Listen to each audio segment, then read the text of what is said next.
তো প্রতিষ্ঠানের রোগী প্রতিষ্ঠান সরাবে, দায়িত্ব প্রতিষ্ঠানের। আমরা এসেছি যে আমরা যেই কার্যক্রমগুলো নিয়ম অনুযায়ী বন্ধ করতে হয় সেগুলো বন্ধ হচ্ছে কিনা সেটি দেখব, এবং প্রতিষ্ঠান তার নিজ দায়িত্বে যেই সমস্ত প্রতিষ্ঠান লিগ্যাল প্রতিষ্ঠান আছে সেখানে তারা রোগী সরায় নেবে যত দ্রুত সম্ভব। আমরা কোনো সময় পেতে দিই না। সেই ক্ষেত্রে স্বাস্থ্য অধিদপ্তর সহায়তা করবে কিনা যদি কোনো রোগী আমাদের সহায়তা চায়, আমরা তো মানবিক বিষয়, সেটা আলাদা বিষয়, কিন্তু এটা দায়িত্ব এই প্রতিষ্ঠান। না না, লাইসেন্স বাতিল মানে হচ্ছে যে এই প্রতিষ্ঠান এখন আর এই কাজ করার জন্য উপযুক্ত নয়, তাদের রোগী ভর্তি কেমন করে হবে? কতদিনের মধ্যে এই রোগী হস্তান্তর করতে হবে? আমরা বলেছি যত দ্রুত সম্ভব। এখন এটা মানবিক দিক আছে, হয়তো আইসিইউতে রোগী থাকতে পারে, তাকে সরাতে একটু সময় লাগতেই পারে।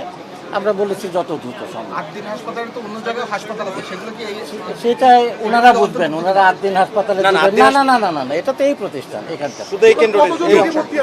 এটা তো আমরা জানি না, এরা ওনারা জানবে, প্রতিষ্ঠান জানবে। সিলগালা করার কিছু নাই, কার্যক্রম বন্ধ হয়ে যাবে।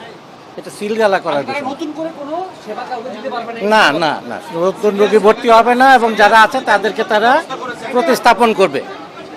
এটি হলো সেটা ওনাদের বিষয়, ওনারা সরাবেন। এটা রোগী তো সিরিয়াসই থাকবে। আমরা তো না রে বাবা, এটাই প্রতিষ্ঠান করবে, আমি তো প্রতিষ্ঠানের লোক না। ও তা আমি উপপরিচালক হাসপাতাল, ডিজি হেলথ। ওকে ওকে। আবু আহমেদ শাফি।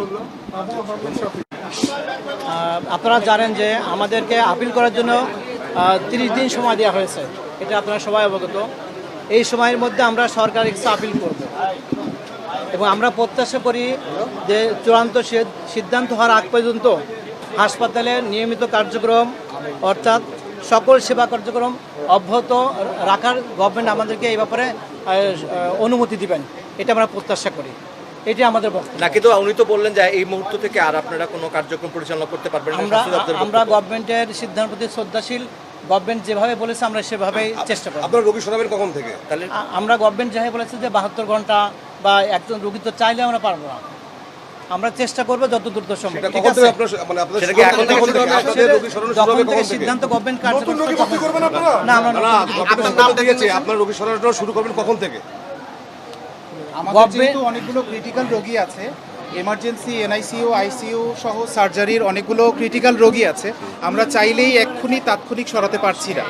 আমরা অধিদপ্তর থেকে যে প্রতিনিধি দল এসেছে তাদেরকে আমরা এই ব্যাপারগুলো আমরা শেয়ার করেছি যে আমরা আপনাদের নির্দেশনা অনুযায়ী আমরা আউটডোরে নতুন পেশেন্ট ভর্তি করব না, কিন্তু আমাদের যে আর্জেন্ট যেই রোগীগুলো ক্রিটিক্যাল আছে তাদের ব্যাপারে আমরা কি করব।